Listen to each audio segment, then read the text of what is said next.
మనకి ఎగ్జామ్స్ లో 2 marks questions ఉండే మ్యాటర్ అంతా రాసి మిగతా దాన్ని చోట్ల ఆన్సర్లు వాళ్ళే రాసి ఒక చోట గ్యాప్ ఇస్తారు. ఆ గ్యాప్ లో మనం ఆన్సర్ రాస్తే దానికి 2 మార్కులు. అంటే రామునితో కపివరుండిట్లని, రామునితో డాష్ డాష్ అని పెట్టి వరుండిట్లని అని పెడతాడు. మనం కపి అని పెడితే 2 మార్కులు వేస్తాడు. ఇది ఒక తెలుగులో అట్లా ఉండే ఎగ్జామ్స్ చిన్నప్పుడు చూసి 1 మార్క్ ఇప్పుడు దానికి. అట్లాగా ఇప్పుడు ఏంటంటే విభజన చట్టం ప్రకారం 10 సంవత్సరాల పాటు రాజధాని హైదరాబాద్, ఉమ్మడి రాజధాని. కాబట్టి ఆ తర్వాత వచ్చేటటువంటి రాజధానిని అమరావతి, అదే ఒక శివరామన్ కృష్ణ కమిటీ అని ఒక కమిటీ వేస్తున్నాం. ఆ కమిటీ డిసైడ్ చేసి కొన్ని ప్లేసెస్ ని సజెస్ట్ చేస్తుంది.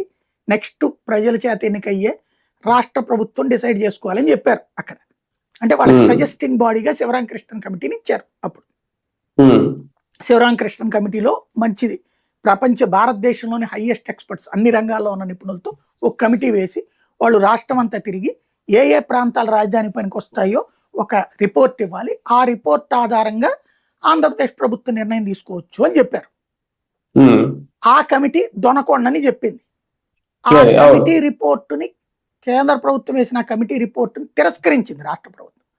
తిరస్కరించి వీళ్ళు ఒక కమిటీ వేశారు, ఆ గంటా శ్రీనివాసరావు, నారాయణ ఇట్లాంటి వాళ్ళు. ఆ కమిటీ సూచించింది అమరావతి రాజధాని అని చెప్పి ఓకే చేశారు. అంటే టెక్నికల్లీ కరెక్ట్ అక్కడ ఎంపిక చేసేసినట్టు.